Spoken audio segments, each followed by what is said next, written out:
आपने जब इन सारी जगहों पे समय बिताया, अपने भारत को देखा, तो कैसे the mixture of cultures have made you the person you are today?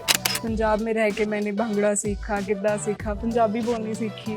Gujarat में रह के मैंने गरबा सीखा और रास सीखा, गुजराती बोलनी सीखी। मैंने पंजाबी भी बोलना आती है ते हूँ गुजराती भी बोल सकूँ छूँ। हमरा के मैथिली भी बोलने आवे छे और इंग्लिश और हिंदी तो होती है बेसिक। दोनों अपनी अपनी जगह पे एक स्टेज आर्ट ही है और मुझे अगर आप टफ मान पूछोगे तो फिर थिएटर थोड़ा। मैं पिछले 3 साल से थिएटर की वर्कशॉप्स कर रही हूँ। 1 साल मैंने AIU कंपटीशन भी जीता है। तो मैंने मम्मा को कॉल किया, मम्मा आज फ्रेशर्स है और हम यहाँ पे ऐसे घूम रहे हैं। तो मम्मी ने कहा कि तुमने पार्टिसिपेट नहीं किया है। मॉडलिंग कर रही थी एक बार और मेरा एक स्टंट 6 फीट लड़कों के ऊपर चढ़ के एंड ट्रस्ट फॉल करना था। उस टाइम पे इतना ज़्यादा ऐसे फील हुआ कि I belong here.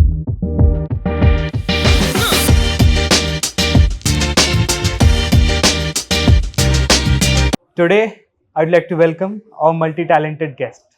She has won the national champion, she has won the Punjab State Championship, and she has conquered the ramps of more than 5 national competitions. So please welcome our guest, the one and only Smriti Raman, a model and a theatre artist. Thank you so much तो दिखाता। कैसे हो आप स्मृति जी? बहुत बढ़िया। इससे पहले कि मैं आपका स्वागत अच्छे से हो, मैं आपसे क्वेश्चन पूछना चाहूंगा कि आप अपने आप को इंट्रोड्यूस करो विदाउट इंक्लूडिंग थिएटर और modelling into it. Myself Smriti, and I'm very passionate at doing things like creating things. I'm a very creative person and I like to explore more fields that I would like to work in future. अब मैं अपने दर्शकों को बताना चाहूँगा कि स्मृति is from Samastipur, Bihar, और इन्होंने गुजरात में और पंजाब में भी अपना बहुत सारा समय बिताया है। तो स्मृति, आपने जब इन सारी जगहों पे समय बिताया, अपने भारत को देखा, तो कैसे the mixture of cultures have made you the person you are today?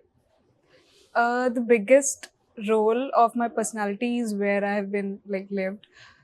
जैसे मैं पंजाब में रही हूँ, गुजरात में रही हूँ और बिहार में रही हूँ, चंडीगढ़ में रही हूँ। ये सारी अलग अलग जगह हैं, अलग अलग कल्चर्स हैं। पंजाब में रह के मैंने भंगड़ा सीखा, गिद्दा सीखा, पंजाबी बोलनी सीखी। गुजरात में रह के मैंने गरबा सीखा और रास सीखा, गुजराती बोलनी सीखी। मुझे बहुत ज़्यादा अपनी पर्सनैलिटी में दिखता है कि मैं बहुत ज़्यादा कल्चर्स में रह के अपने आप को एक अलग पर्सन की तरह जैसे हम थिएटर में हम जब रोल करते हैं तो हमें कोई और किरदार निभाना पड़ता है। जैसे वैसे ही मैं जब घर जाती हूँ तो मुझे वहाँ पे किसी और लैंग्वेज में बात करनी पड़ती है। जब मैं यहाँ पे होती हूँ मुझे किसी और लैंग्वेज में बात करनी पड़ती है। तो मेरे लिए वो थिएटर में काफ़ी ज़्यादा ईजी हो जाता है कि तुम किसी और के रोल में अपने आप को ढाल सको। तो जैसे कि आप बिहार में रहे हो, गुजरात में रहे हो, पंजाब में रहे हो, तब सारे अलग अलग लैंग्वेज में एक एक सेंटेंस बोल के बता दो हमारे ऑडियंस को कि एक मल्टीलिंगुअल पर्सन क्या होता है। श्योर, जैसे मैं यही बोल के दिखा देती हूँ कि मुझे सारी लैंग्वेज आती है।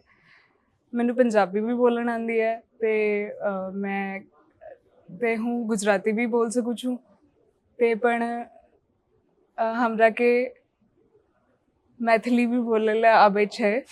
वाह, और इंग्लिश और हिंदी तो होती है बेसिक। वाह वाह स्मृति जी।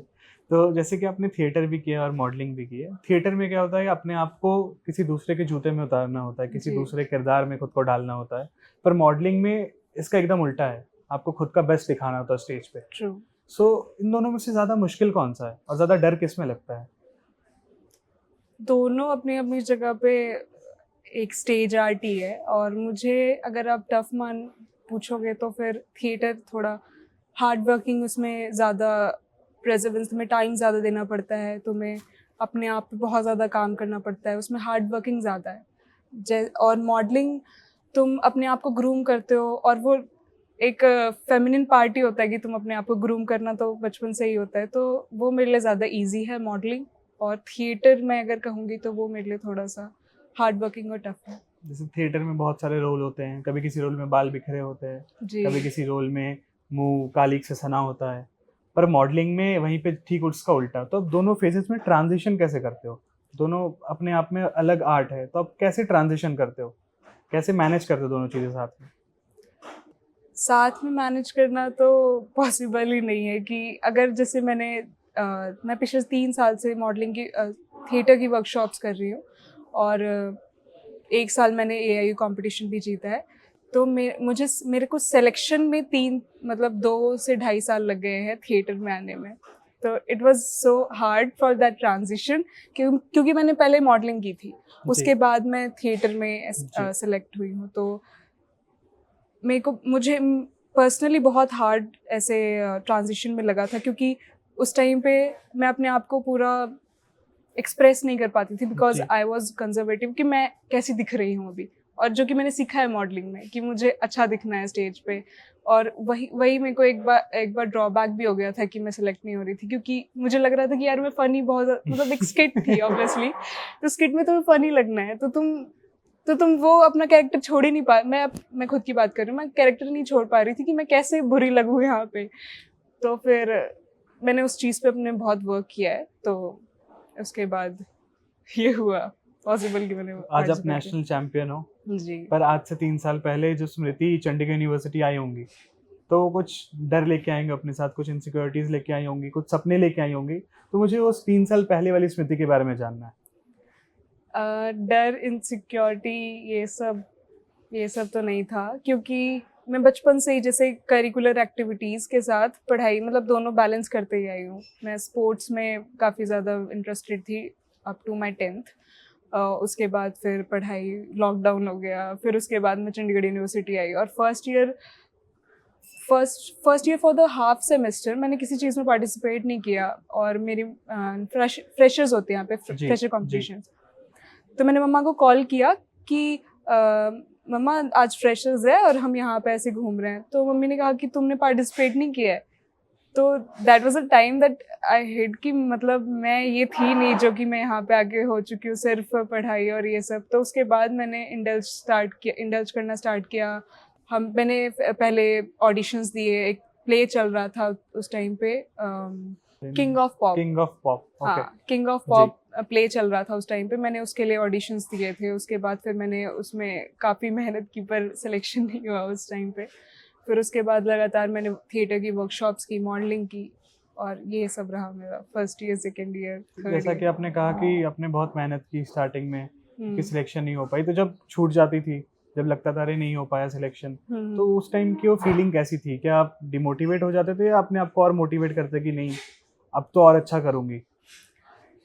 पहले जैसे कि मैंने आपको बताया कि मैं पहले स्पोर्ट्स में ज़्यादा इंटरेस्टेड थी, तो वो मेरे को नेचुरली आता था। मतलब वो मेरी बॉडी और मतलब मेरे माइंड को नेचुरली कोप अप हो जाती थी कि sports, I like sports and I am very good at it.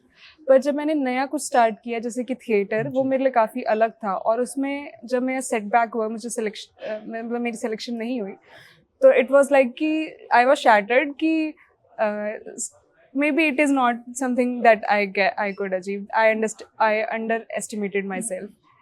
और मुझे इस बात का अभी तक बहुत ज़्यादा दुख है कि why did I, मतलब मैंने क्यों अंडरएस्टिमेट किया अपने आप को उस टाइम पे, और मैंने क्यों सेटबैक को एक्सेप्ट कर लिया। मतलब मैंने किया था थोड़े दिनों के लिए, बट आई देन लर्नड। और फिर उसके बाद मैंने फिर वापस से ऑडिशंस दिए, वापस से धक्के खाए, वापस से वर्कशॉप्स लगाई। उसके बाद फाइनली हुआ, और जब हुआ, believe me, every struggle was worth it.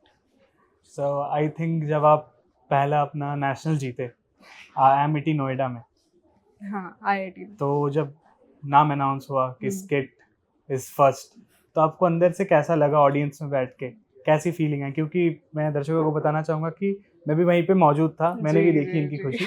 तो आप बस दर्शकों को बताइए कि कैसा लगा आपको उस मोमेंट पे।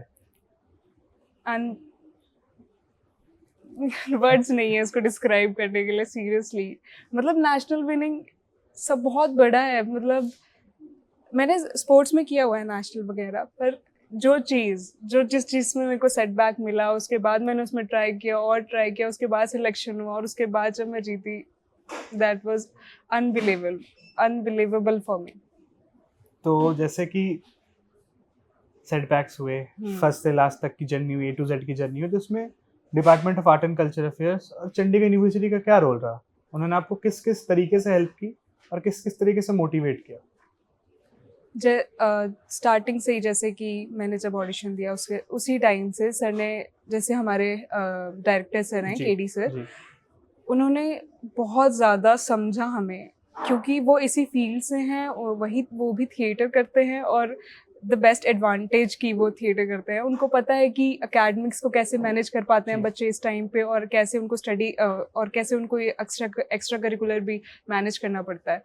तो वो उनकी उनकी जो गाइडेंस थी, उन्होंने जो हेल्प किया हमें, that was very wonderful. Because of that we have मतलब दोनों एक साथ हमने मैनेज किया हुआ है, एकेडमिक्स भी और करिकुलर एक्टिविटीज भी। Any funny story you remember KD sir के साथ theater करते हुए? Because many students I think aspire to do work with KD sir. KD sir के क्या अंडर काम करना, KD sir के स्टूडेंट बन के काम करना. Any interesting story, funny story you remember?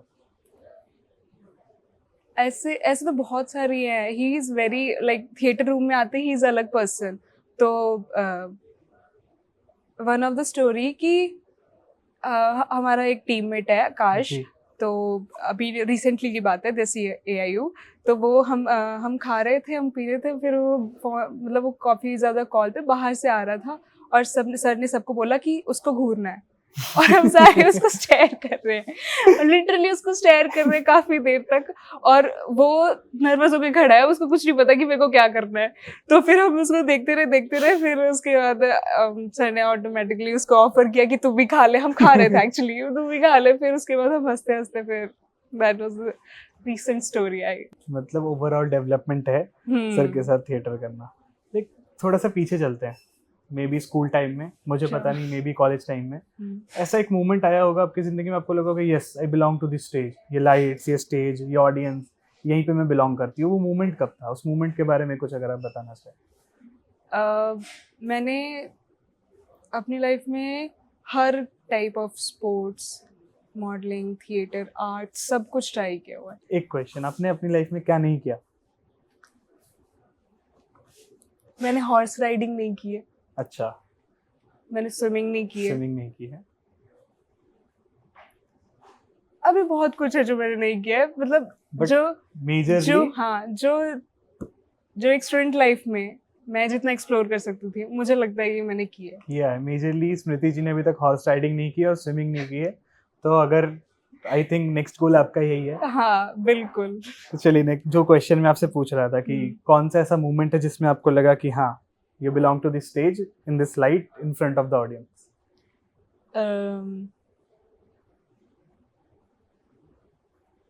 I would say कि जब मैं मॉडलिंग कर रही थी एक बार, और मेरा एक स्टंट था उस मॉडलिंग के जी. परफॉर्मेंस में। मुझे दो 6 फीट लड़कों के ऊपर चढ़ के एंड ट्रस्ट फॉल करना था। और आई रिमेम्बर मतलब चढ़ी मैं उसके बाद, और मैंने आगे ऑडियंस में देखा और मेरे को जो फीलिंग आई कि यार ये क्या चीज़ है। मतलब उस टाइम पे मैं गाना नहीं सुन रही थी, मैं कुछ नहीं कर रही थी, बस मुझे काउंटिंग ऑब्वियसली याद है कि इतने काउंट से मेरे को पीछे जंप करना है। मेरे को उस टाइम पे इतना ज़्यादा ऐसे फील हुआ कि I belong here, this is what I should do. तो उस टाइम पे जब मैं फॉल कर रही थी, फॉल करते करते आपने स्टेज के लिए और ऑडियंस के लिए भी फॉल हो गए आप। एग्जैक्टली। आपने बहुत ऑडिशंस दिए हैं, एआई यूथ फेस्टिवल में गए हैं, पंजाब स्टेट यूथ फेस्टिवल में गए हैं, तो वो एक अलग दुनिया है ऐसा मानी जाती है। तो उस दुनिया में ऐसा क्या है जो आपको और मुझे और ऐसे हमारे जैसे लोगों को उस तरफ खींचती है? ऑडियंस को अगर आप बताना चाहो कि क्या चार्म है वहाँ पे? हम आर्ट के फील्ड से आते हैं, डिफाइन कर होते हैं जी, कि हम आर्टिस्टिक से हैं, जी। मतलब आर्टिस्ट्स हैं। तो ये एक ह्यूमन लाइफ में, मतलब मैं किसी की भी बात करूँगी, चाहे वो मिलिट्री हो, चाहे वो PM हो, चाहे वो कोई भी हो, जी, डॉक्टर जी, हो, नर्स हो, जी, हम जैसे आर्टिस्ट हो, जी, वो कोई भी, उसके लाइफ में आर्ट बहुत ज़्यादा मैटर करता है। जैसे कि म्यूज़िक हो गया, जैसे कि मूवीज़ हो गई, और जिससे भी हम इंस्पायर होते हैं, पोएट्स हो गए, लिटरेचर हो गया, सब कुछ जिससे हम इंस्पायर होते हैं वो सब आर्ट है। और इसको ट्रूली जीना कॉम्पिटिशन्स के थ्रू पता लगता है कि तुम्हें कितना ज़्यादा और लोगों से सीख सकते हो, तुम्हारे में क्या और कमी है, और तुम क्या किस चीज़ में ग्रो कर सकते हो। और तुम नई चीज़ देखते हो ना, तुम्हें ऐसा होता है कि तुम्हें भी ये सीखना है, तुम्हें भी करना है, दिस इज़ वेरी एक्साइटिंग। और वो चीज़ AIU के थ्रू बहुत ज़्यादा लोगों ने, मतलब मुझे लगता है कि सीखी है। तो now the question is I think the audience अब तक तो जान गई that you look very good. You have done modeling, you have done theater. So any ambitions to go into the film line, movie line? और अगर जाना चाहते हो तो who would you like to be the co-actor of yours? कौन चाहते हो कि आपका co-actor बने? Dream co-actor. Co-actor as in hero तो पता नहीं, पर I would really love to work with Priyanka Chopra. I would die for it, literally. Okay. I think we need to talk to Nick Jonas for that. So last question, इसके बाद we'll go for a rapid fire. My question is that कि बहुत बार ऐसा होता है कि आप theatre की स्टेज पे हो या मॉडलिंग की स्टेज पे हो, पर आप बैक स्टेज पे खड़े हो, कुछ ऐसी चीज हो जाती है बैक स्टेज में जो चीज़ों को थोड़ा सा उथल पुथल कर देती है, इधर उधर कर देती है, तो उन चीज़ों में कितना मजा आता है और उन चीज़ों में कितना डर लगता है? कुछ ऐसा एक्सपीरियंस है?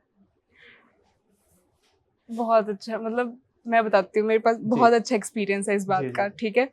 तो हम पंजाब स्टेट के कंपटीशन में थे, ठीक है, और हमारा प्ले था और पीछे हमें, मतलब मेरा उस टाइम पे बस 2 मिनट का सीन था उस टाइम, उस टाइम पीरियड के बाद, ठीक है, और हमें कॉस्ट्यूम चेंज करनी थी 3 बार उसमें जी। तो हम पीछे मालाएं होती है, चेंज करने के लिए कितने सेकंड का टाइम था अपने में से, कितने मिनट का टाइम था?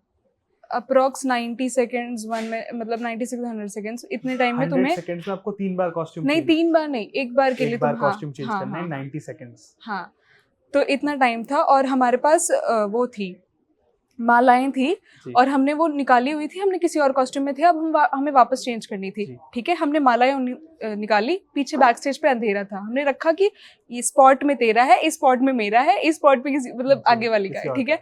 अब मेरे वाले पॉट से मेरी माला गायब है और मैं पीछे कर रही हूँ, ओ शिट, नहीं कैरेक्टर में रहना है, ओ शिट कहाँ गई, मैं ढूंढ रही, फिर कहते नहीं इतना मैटर नहीं करता लोग, फिर हमने उसको लेट इट किया और फिर हम स्टेज पे आ गए कि बिना माला के आ गए।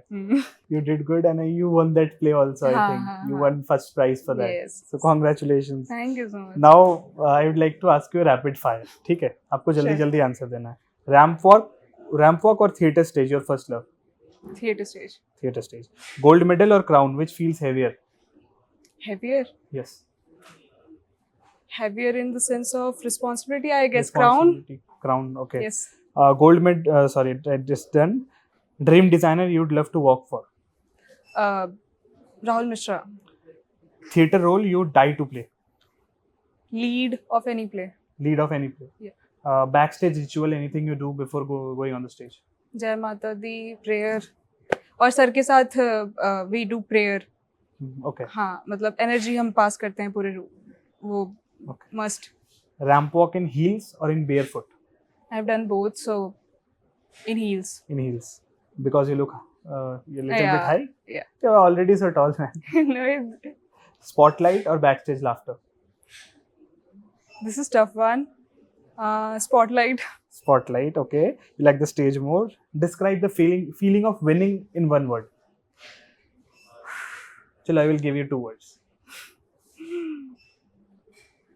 Winning is nothing but, I would say I would be grateful if I win or lose. I have the opportunity to represent myself. Grateful. If your life was a play, what would be the title? You live once. You live once? Yes. How am I looking? Should I rate you? No, just kidding. So this was Smriti Raman for you all. Thank you so much for coming to our podcast, See You Achievers Talk, and telling our audience how it feels to be in theatre, how it feels to be in modeling. Thank you so much. Thank you so much.